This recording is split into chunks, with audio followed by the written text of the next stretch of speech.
Does nobody here obviously minds being recorded, do they? I gotta ask. No? Tyrone had his camera set up first, so I'll blame him anyway. One point that way. So is mine. 4 minutes still. Oh, my.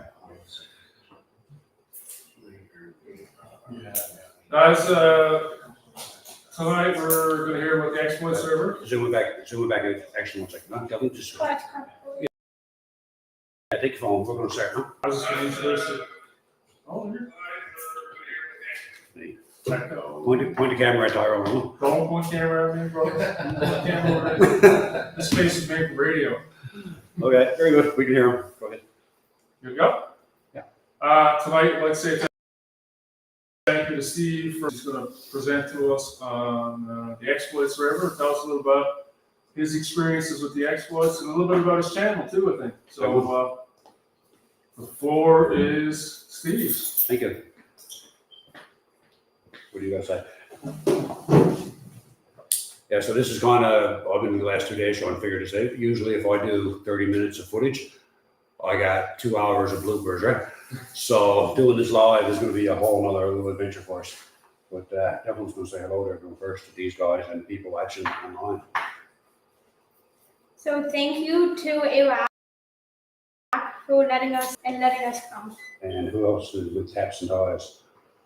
And Kitty Bitty Brewery, Taps and Ties. So we'd like to thank them for hosting this Thursday evening. It's a fantastic event. It's only our second time down here actually for a full night. But we're looking forward to it. And would also like to mention a birthday to Diana Rubin. And who's she? My nan. And my mom. So happy birthday, mom. If there's one person watching, it's her. Yeah, anyway, guys, so again, thanks for the invite. I'm going to pack to the room and not the camera because it's just a little easier, I guess. But if I had to tell you how to salmon fish the exploits, my knowledge would take about 2 minutes because most of us in the room probably knows a lot more with salmon fishing than I do. I've been at it a long time, having said that, almost over 40 years actually. But over the last couple of years, one of the things that I kind of realized was I spend a lot more time fishing. You go to an area, like if you get all stressed out with not catching a fish, me personally, makes the trip just horrible because we all know that you don't always catch fish. So for that reason, I'm going to start this presentation. Well, just a little bit of history of the exploit server. Everywhere we go in the province, can you hear that, Devlin? Yeah. You can hear it. Everywhere we go fishing, we all know that there's history there. There's people there that have stories. We've all got them. We've all heard them, and that's kind of what makes, in my opinion, the outdoor sports so enjoyable. So I did a little bit of research. A lot of this got from Google because I wanted to confirm some of the stories I heard. Because we all know they're not always true. And I'd also like to give a shout out to Ed Harmon over in Bishop Falls because he probably knows more about the river over there, or at least Buck's Rock. I don't know if he knows anything about the exploits. He knows a lot about Buck's Rock, considering that. But no, in all seriousness, Ed actually knows the river well. So I was texting him last night, and he gave me a whole bunch of information about the exploits and some stories there, seeing what he's doing. I want to look at the comments. You what? I said I want to look at the comments. For those of you, Devlin was just on camera. For those of you who missed it, Devlin is kind of doing a little bit of camera work here tonight. And one other thing, because there's probably people here, I did mention to Tyrone there that I actually got this rod here. It's not one that they sell down here, but I started switch casting a couple of years last year or the year before, and I really enjoyed it. But starter rod, it's still a $300 or $400 rod, but I made the mistake of letting him take me over in the water from there last year and totally sold me on a loop rod. So I'm buying a new loop rod. So if anybody's interested in trying in two-handed casting and they want to start with a switch rod, that's an 11-foot St. Croix 8-weight. I have a line to go with it. I don't have a reel. So what I'm going to do is I'm actually going to give this away. I tried to sell them. I was going to sell them on classifieds, but I just get too aggravated with it. So I'm actually going to give it away. So to qualify, the easiest way to do it for people online and for the guys in the room is sometime this week, just leave a comment on the video because I can do a random draw from all the comments on the video. So if you have me writing down your names and trying to combine it, it's just easier. So I got a card there for you to channel on it. So just drop your name on it, say you were here, subscribe to the channel and leave a comment and I'll do a draw. And if past giveaways we've done as an indication, there'll be about 10 people that actually take the time to leave a comment. So your chances are 1 in 10 to get over to leave a comment when you guys can have it here next Thursday. Come on in. You're either quiet because I got bored to death or you're interested in what I'm saying. So anyway, I'm going to start now. I'm just going to go through a few slides I put together. The first part of this is just a little bit, and then I'll get into some of my experiences with fishing it and where I like to fish and a couple of the flies that I like to use. And you might even get Devlin to tell his story if he remembers it, because he actually caught Rose hooked and landed his first fish on the exploits 3 years ago. It will probably piss off people. His first time salmon fishing, his very first cast in the river, he rose, hooked, and landed the salmon by himself. And if you don't believe me, he was wearing a GoPro, and there's a video on the channel of it. I was like, I fished for 10 years before I got one, so. But he still says it's boring and he's never going again. This mouse here is really, really weird on the screen. So again, thanks to Airrack and Kitty Murray for having us down here. Forgive me, this mouse behaves really weird on the screen. Exploits River. So a lot of people on their own. Some of this is. Do that. If I, well, actually, I need to thank you for reminding me. So if I do that, read it. So if I put it in, I can put it in the center and have a picture here of me. I don't know if that matters. Oh, doesn't matter to me. Whatever works. It doesn't matter. I don't know. I had it done. You're right. I didn't have it. I wasn't showing the screen to people online. I had to turn that over.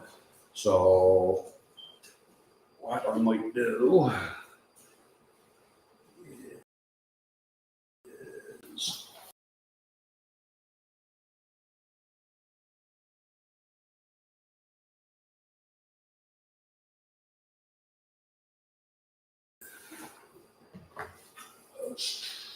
is get me all distracted here. Anyway, anyway, that's fine. But yes, if I did that, it would run here, which is still screwed up anyway.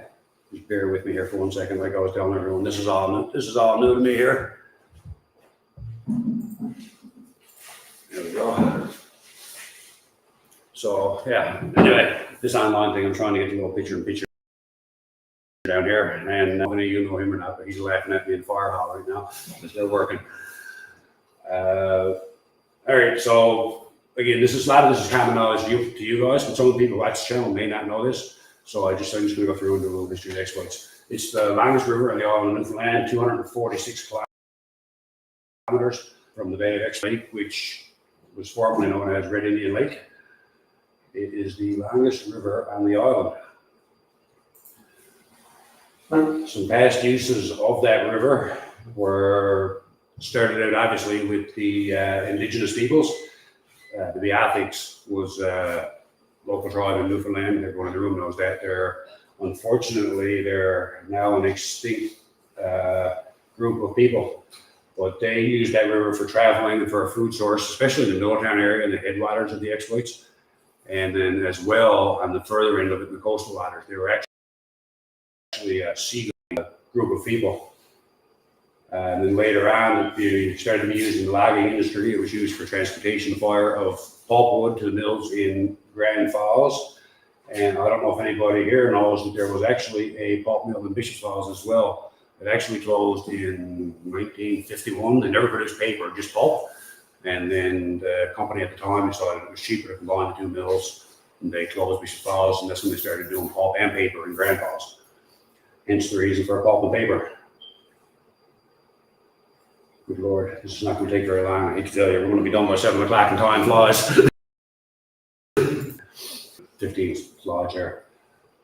So moving ahead down to the future, obviously those pulp mills are gone. I want to say, someone left a comment saying the Facebook stream isn't working. Facebook stream is not working? Well, that's unfortunate. They're going to have to YouTube, tell them.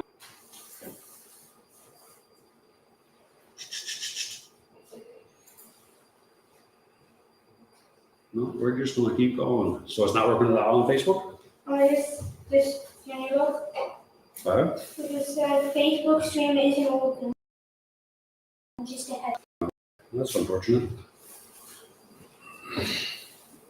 So who left that comment?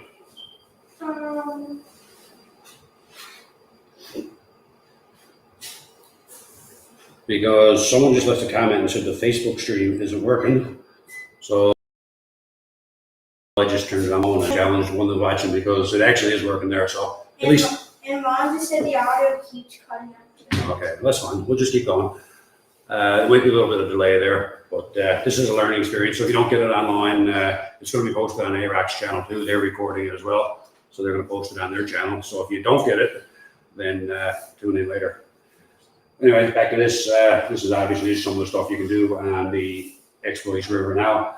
There's a whole bunch of stuff, outdoor stuff, river rafting, salmon fishing, boating, and of course, even after the mill closed, they still are in Bishops and in Grand Falls. We're getting closer to the fishing. This is where the dams come in. So the Exploits River in Newfoundland is a really unique water system, and I enjoy fishing it, but maybe because of the diversity, and a lot of that is actually caused by man. The river looks nothing like it did a whole bunch of years ago, I'm sure. There's 4 big dams on the Exploits. The Arctic Lake Dam is the one that used to be up on the end of Red Indian Lake. That's the headwaters of it. That controls the water for the power stations further down. They don't produce electricity up there. Coming downriver from there, just above Grand Falls, is the next dam, Goodyear Dam. That's actually a fantastic spot for salmon fishing. I don't know if anybody's ever fished there, have they? Everybody in the room fished Goodyear Dam? Yeah, it's red tags only, and later on we're able to catch and release.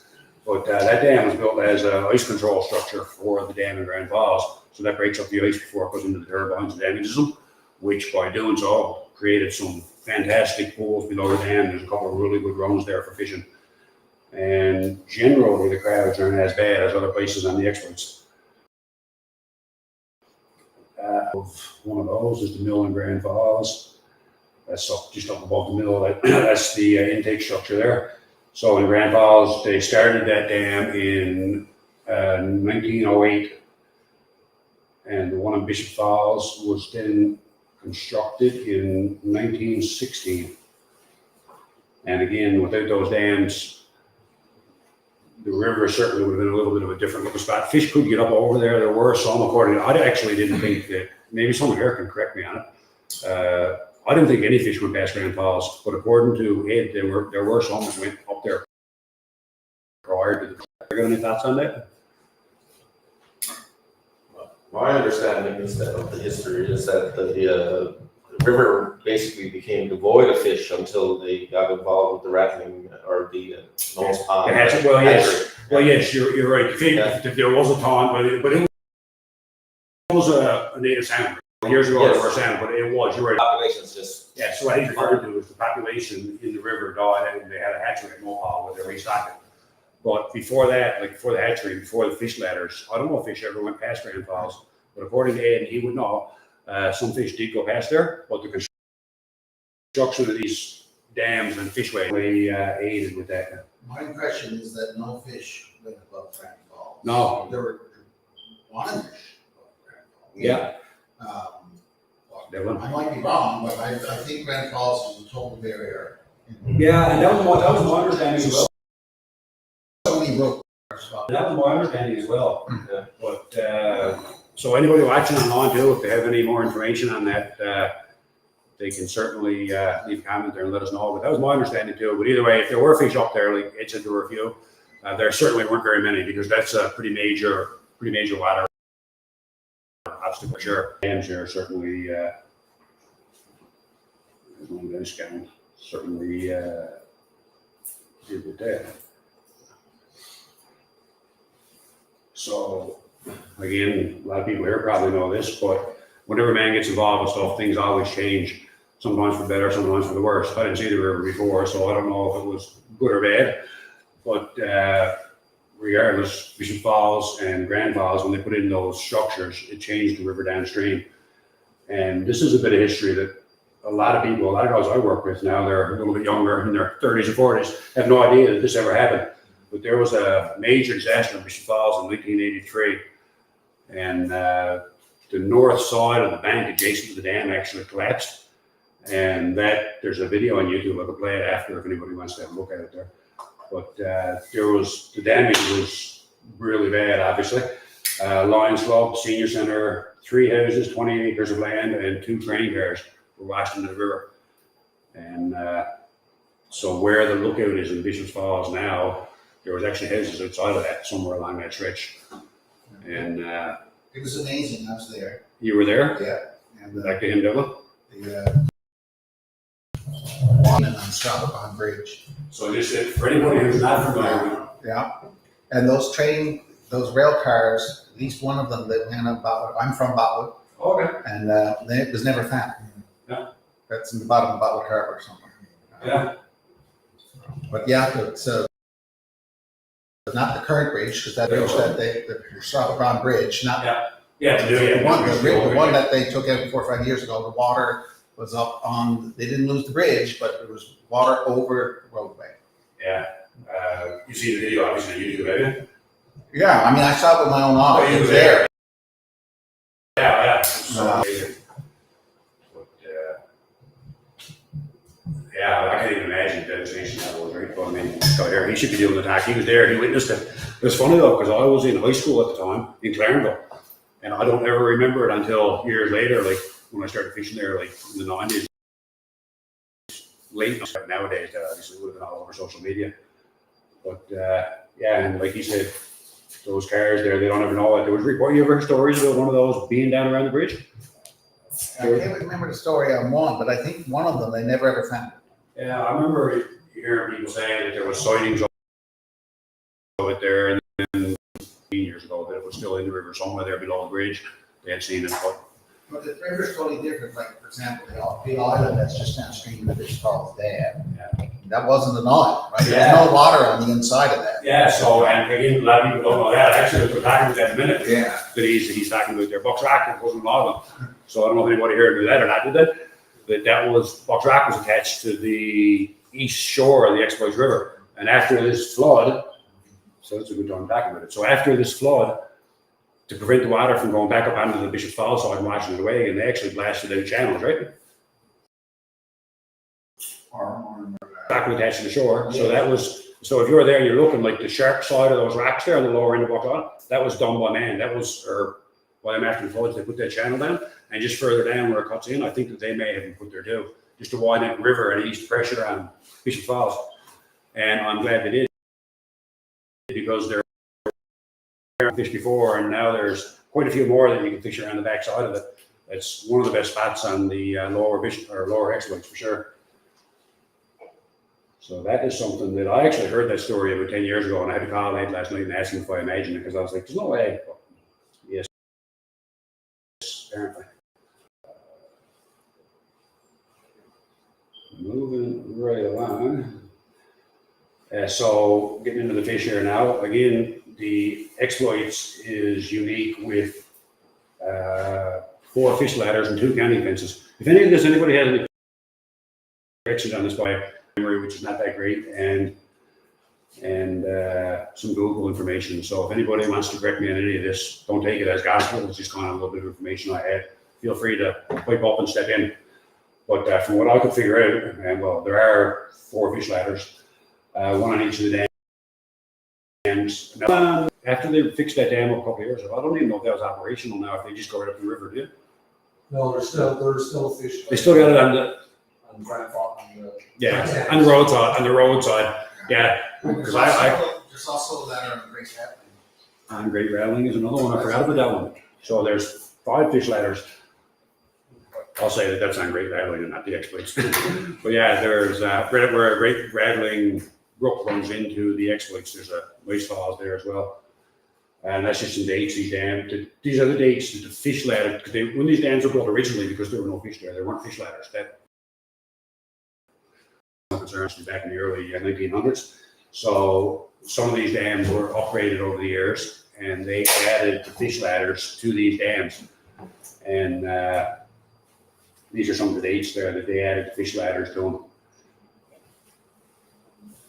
Periodically, actually, there. An elevator is still in Beatty Lake. Bishop's Falls was an elevator as well, wasn't it? At one time? No? Okay, so we're in, so Beatty Lake, let the guy over here. Do you want to go over to him and he can explain what a fish elevator is? It's pretty cool. It's basically a bucket that takes the fish from below, moves it up, and puts them out on the other side of the dam. They can't swim up to it on their own. Yeah, they can't get up there, so they actually physically catch the fish, drop them on the other side.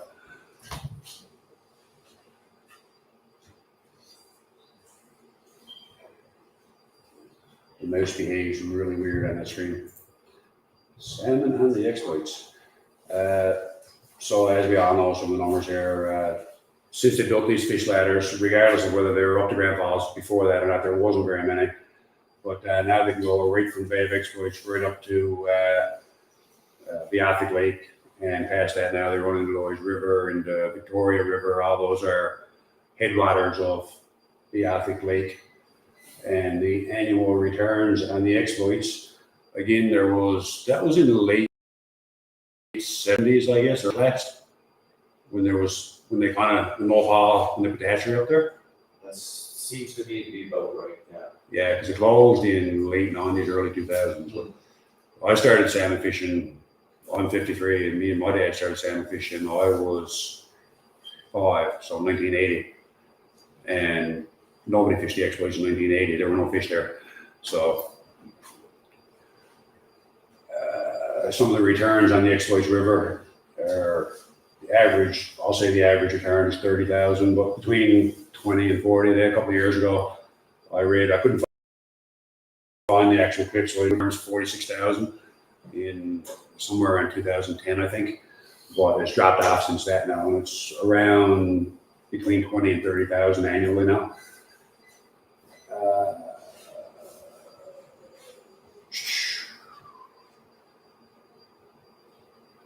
So those 4 ladders and two counting fences that they have there. I think it's only 2 fences that I know of anyway. There's no fence. Well, A counter.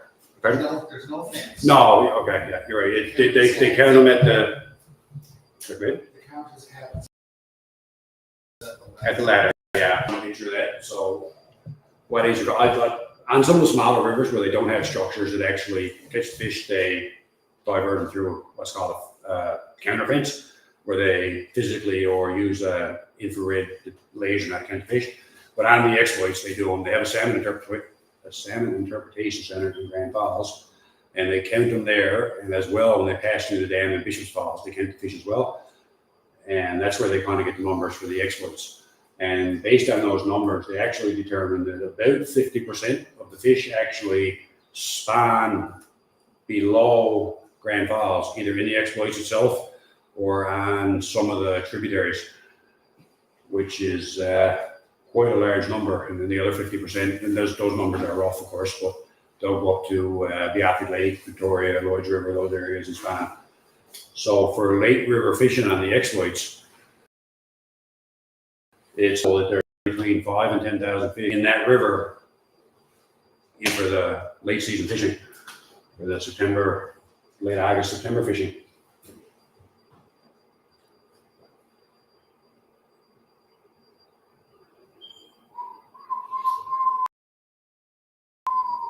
This is just a little slide. There are some of the numbers I was just talking about. You can see there last year there was 28,000. I actually saw 2 different sets of numbers online for this, and both of them are government websites, so I'll just add that in, because I've got some feelings on that too that we can talk about after we turn off the camera and see what anybody thinks. But they were a little bit higher on the website, and they're saying 28,000 last year. That seems a little bit low to me. But 2022, they're saying 30,000 last year. But that's the numbers that they're releasing anyway.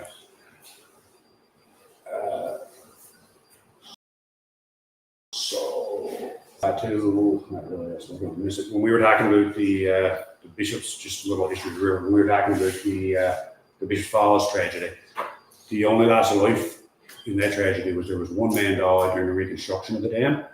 But when they built Grand Falls, there was actually 4 guys that drowned in 1907 during the construction of that dam. They had a cable trolley car crossing the river, and they had a manual tilt, from what I read and what I researched, to let the people off it. And somebody hit the release crossing the river, and it dumped 6 of them into the river. 2 of them swam ashore down somewhere around where the log wall is now. And the car, or one hand of the car, and 3, I believe, drowned. So there's always unfortunate incidents. So now we're going to move into just a couple of, these names here, what I call places. There's all these areas have separate pools and stuff on the river. Like, it's broken down into numerous pools in each of these areas. But like I said, I'm by no means what you would call an expert fisher or the grandpa of the exploits. I do spend a little bit of time there, obviously. I travel around, I tend to move around the rivers. When I do a trip, I'll fish multiple rivers in a couple of weeks. So like guys, like and stuff, like they're going to know a lot more about this river than me. And that actually, talking about knowing the river better than me, the exploits has a bit of a reputation for being overcrowded, which it is. There's obviously a huge crowd of people there. But so for me personally, I go there with the mindset of, I just accept that the people are going to be there. I'm one of those people making the crowd there if I go there. So rather than get all irritated and frustrated that the people are there, just make most of it. Go talk to them. Like the guys that are there from the river, I rarely, like also I never had a bad experience. Everybody does, right? Maybe I deserved it, I don't know. But if you sit down waiting in one of those lineups, if that's your thing or your pools are accessible, just have a chat, have a coffee, ask people what they're doing. And I just kind of find that it's a good experience and not a bad one if you approach it that way. Because if you're fishing the more popular spots on the exploits, there are going to be people there and the fish are running, but you're also going to get fish. I mean, I don't know if anybody here waits in line to fish there. I know we all in this room probably try and avoid it. But like if you go up by Rattling Brook, up behind the mill, like they're taking turns there. And some of this is for the people online too, right? So what I'm talking about is spots on the exploits. They have a 10-minute rule, give or take. So if there's more than a couple of people waiting, they'll rotate through the pool every 10 minutes just to give people a chance to fish. And obviously we all like to avoid that. It's not an ideal situation, but it's just become accepted practice on the exploits. And you know what, it works. If they didn't do that, people would get there with the river at 3 a.m, they'd sit on a rock and you'd never fish there. And most of these spots, like if there's a line up there, there's a line up there for a reason.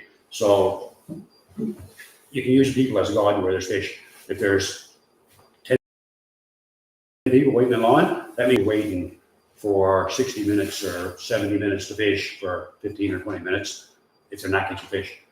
So the crowds can kind of work in your favor if you want to know where the fish are. Sometimes you can see a crowd, you might find somewhere between there and a less fish spot of water you can go. But on the exploits, it is an indication of where the fish are. If there's fish there, there's people. But the crowds I'm talking about are specifically in Bishop's Falls. We all know it's crowded, and behind the mill in Grand Falls. But there are places you can get away from that. Like, what's some of the names of the pools? I'm not sure. You'll have to forgive me, but like between the bridge and the Great Rattling. Anybody want to throw out a few names of the pools up there? You would have known any of the names. Between the bridge and the back to the mill, between the bridge and Great Rattling. There's 3 or 4 pools up there that they fish, like Jigger's Hole. Well, kind of street in Bishop Falls. In Grand Falls. The honey hole was there's one. Pardon? They call it the honey hole. The Honey Hole, yeah. It's just two line across pretty much over that. Yeah. Yeah, there's a couple, and I know another one right up in the bottom of Great Rattling, the furthest spot you can fish, they call it the Whale's Back. They're with me, I can't recall the names. But if you go below the bridge, you'll get the log pile. That's probably one of the most famous pools in Newfoundland, I would imagine. Over the years, you've seen a million stories wrote about it. And I personally haven't had a lot of luck there. I tend to fish a little further down, but I think the reason that so many people like that, and there's so many stories written about it, is because of that big flat water that's there where it drops off over the ledge going down. If you're taking pictures, there's not a better spot in the province to get a picture of a big salmon jumping in that big, heavy, dark water. Like I got a couple of videos of some grills there last year, and like it's actually great. There's some pretty big fish. But if you move down from that, like just down,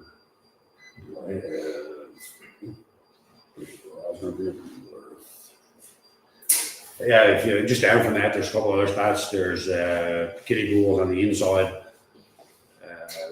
Not a lot of fish there. But moving down from that, you get into the beaches. There's another whale back down there. There's two for some reason. That's actually, if you're familiar where you walk down behind the noose where the mill used to be, you're familiar with the beaches? Yeah, so the top end of that, there's a pool there where the water kind of swirls. I find that pretty good there. So we tend to, if you move down the river away from that section from the log pile down to the bluffs, if you go down past that, that section is really heavily fished. But you get into, we call it the helicopter pad. It's called Indian Point. I could be wrong on that. But there's a pretty little parking lot there by the helicopter pad. And once you get down into those areas, you tend to get there's a lot less people there than anywhere else, actually. If there's a couple of vehicles parked there, people tend to stay away. It's just kind of the way it is fishing down there. No, and yeah, you can certainly have a lot better fishing down there, or a lot longer fishing down there. When it's good, we'll get fish there. One of my favorite spots to fish is because there's a lot of water you can wade. Oh, actually, in the back of the pit.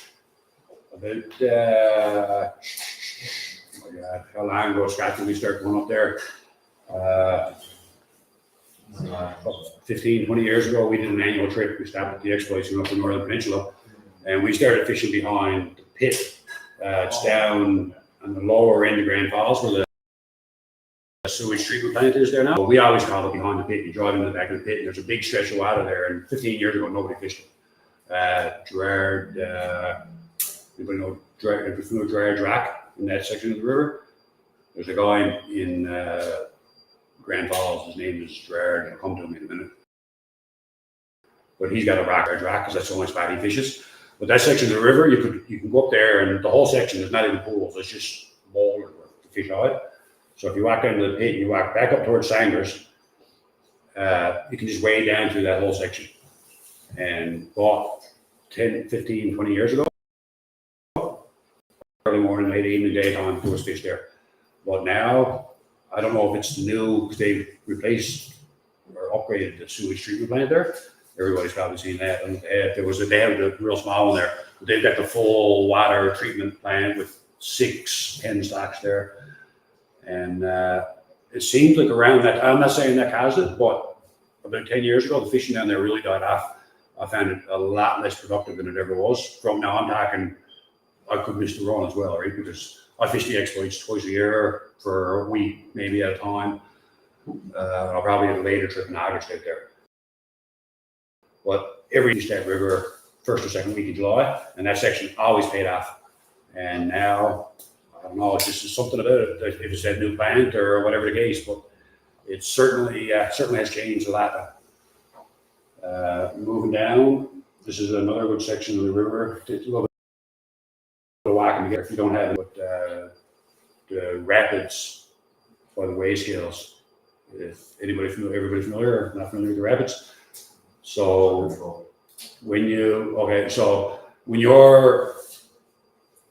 you familiar with the pit that I was just talking about? Oh, sure, yeah.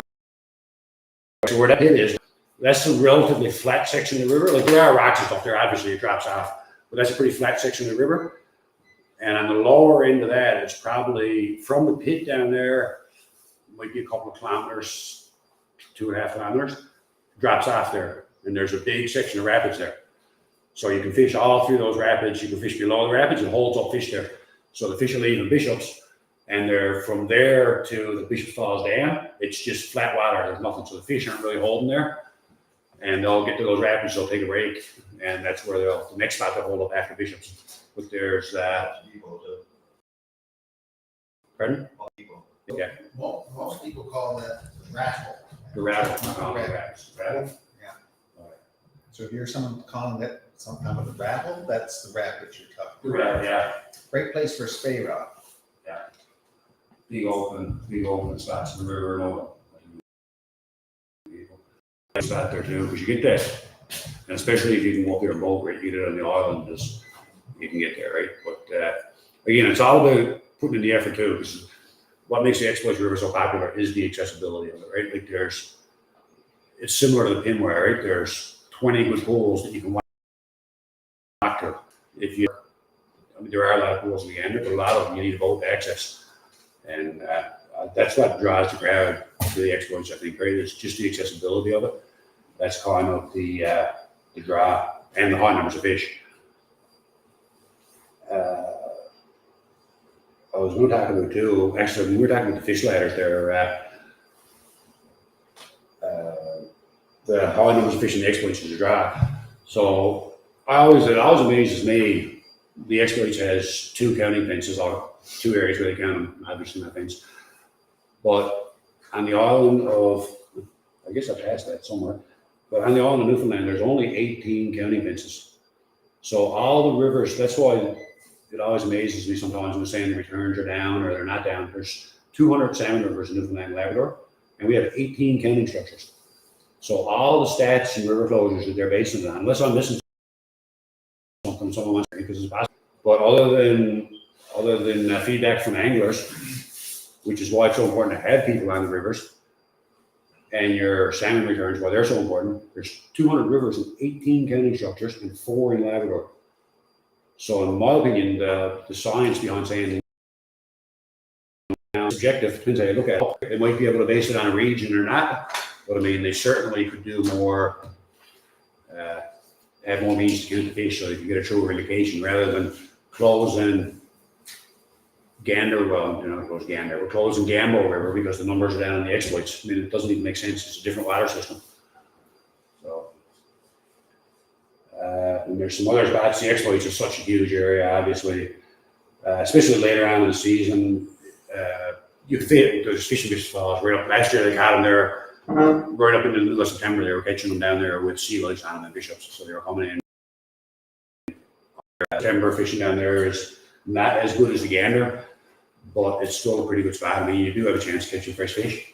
But later on, if you get up into further up in the headwaters of the Exploits, you can get up around places in Badger.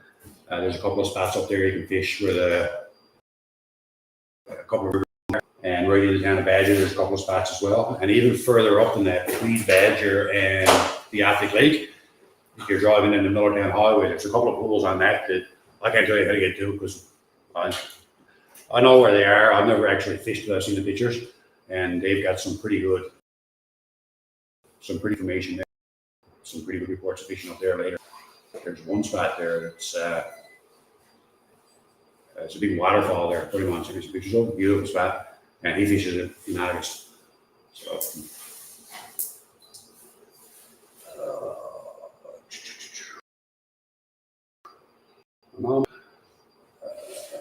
If I can get that to move.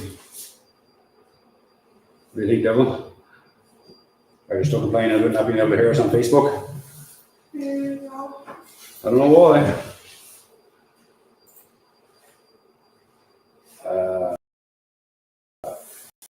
Like I said earlier, I by no means claim to be an expert salmon fisherman. I've been at it a long time and I know what works for me. And if someone asks me for advice, I'm certainly not afraid to give it. I just don't know how good it's going to be. But these are just random fly pictures I clicked offline. But when it comes to fly selection for the Exploits, I kind of feel the same about that as I do on every river. Whatever gives you confidence, because it's not, in my opinion, if you put on how wide you put on a fly you didn't think would work. If someone tells you that this fly is a good fly in that river, so you decide to try it, but you don't really think it is, you're wasting your time. You're just not going to get the confidence in your fly. Your presentation is not going to be the same. So you kind of got to use what you think is going to work. And ultimately, that'll transfer into your presentation, it'll transfer into your confidence, how long you're willing to stand there and fish. So I think that that's kind of your biggest decision when it comes to flies. And the other thing is, not only, I'm talking to experienced fishermen here, I feel like a fool, right? But again, this is what works for me. So I mean, there could be people who are watching that want to know what we do, and some of this is stuff that people have told me to do. I fished for 80, and I never tied a hitch on a hook until the 90s, till 2000s. I fished 20 years, never tied a hitch, didn't know what it was. And then when I started using it, I really liked it, I can't lie. But the past few years now, I've been going back to fishing without a hitch. The hitch is still my go-to, but if you get these fish that are coming for the fly, they're not striking it, they're not taking it, or they're just not coming at all, take off your hitch and fish a fly as is. And you'd be surprised how often that little change will just get the hit. And especially if they're rising and they're not taking it, because your fly just sits a little bit lower in the water. A lot of people don't, obviously, especially for newer anglers. You can't see you don't see the fly in the water as well. But I know people who would never ever take it off because they think it's criminal to do it. But the hitch, no hitch, hook size, same thing. Between from 8s to 12s. So I don't go any smaller than 12s, and I don't go any bigger than 8s. I rarely fish 12s. I don't like the little tiny hooks. Just my preference. My go-to is a 10. But I did notice on the exploits, so last year, the year before, last year for sure, and it might have been the year, but last year, right around here, people using big flies, like 4s and 6s. And I haven't seen that in years. And they were getting fish. So I don't know, because I mean, years ago, like I used number 4s in the 80s. You were allowed to use them. Double hooks here, they were all legal, right? And I mean, these flies were huge, and everyone got fish on them. But then they just disappeared over the years, and everyone's gone to, they've got to be number 10s or 12s or smaller. And now it seems like the last year or two, and the gander, and I've seen Mitch Head, shout out to Mitch because he's taking me fishing in gander in August. Those guys have started using these big streamer like flies again, almost the classic traditional flies. Which actually there's a couple now. I didn't tell you obviously, but some of the traditional patches, to see some of those starting to come back. So change it up. I have got very few slides left. So this is just two slides. See, I got supposed to be 2 fun facts here. There's only one. I don't know if a lot of people know that there are lampreys in the exploits. They're the grossest things in the entire world. They're actually hard on salmon. There was a couple, probably, Christ on flies, I was like 10 years ago. They were actually really bad. You've seen them on the exploits? Seen them in the exploits. I've never heard of a lamprey reported on the exploits. So we They're certainly not reproducing yet. They're in Terranova.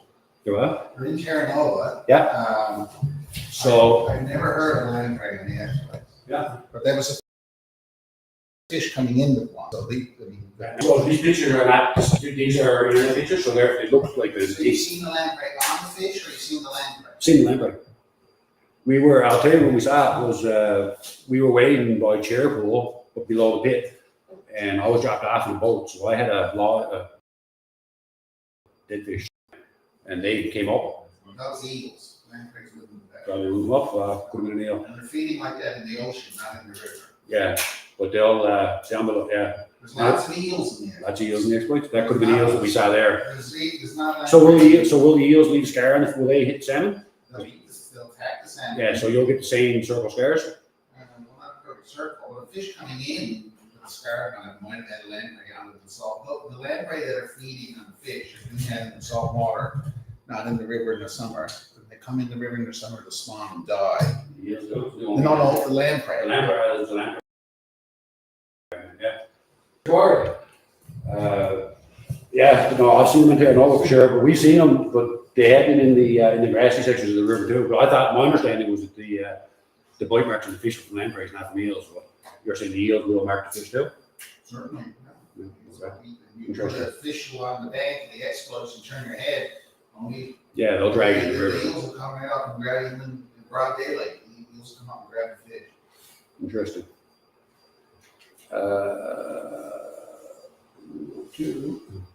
This is just a random, nothing to do with fishing. Angling and arrows. So this is a charity that I support. I'm just throwing it in there as part of my YouTube channel. I do a shout out every now and again. Local charities in Newfoundland wouldn't exist without people who donate to them. So I got involved around ground the charity moose on it 10 years ago. I've had 9 or 8 moose in the last 10, which is fantastic. And about 5 years ago, I actually started volunteering there. So I go down there once a week and do 4 or 5 hours there, just do ad stuff. But that's a great charity. If anybody wants to donate to them, feel free. And if not, there's lots of other charities in Newfoundland right now. We all know how people are hurting. So just consider donating to a local charity, because we're all, if you're fortunate enough to have the time to donate, and not necessarily the money, everything that they can get, it helps. And that's about as much useless knowledge as I got. Thanks again to our own from ARAC for inviting us down, and Kitty Kitty Breweries, who sponsors this event. Caps and ties.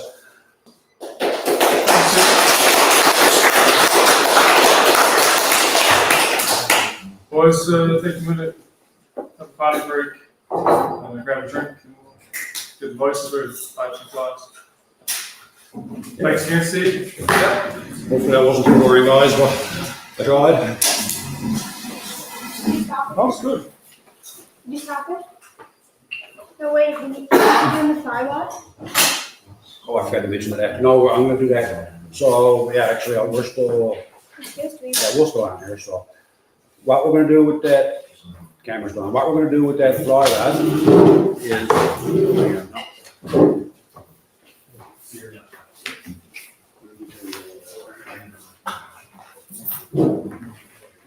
cancel.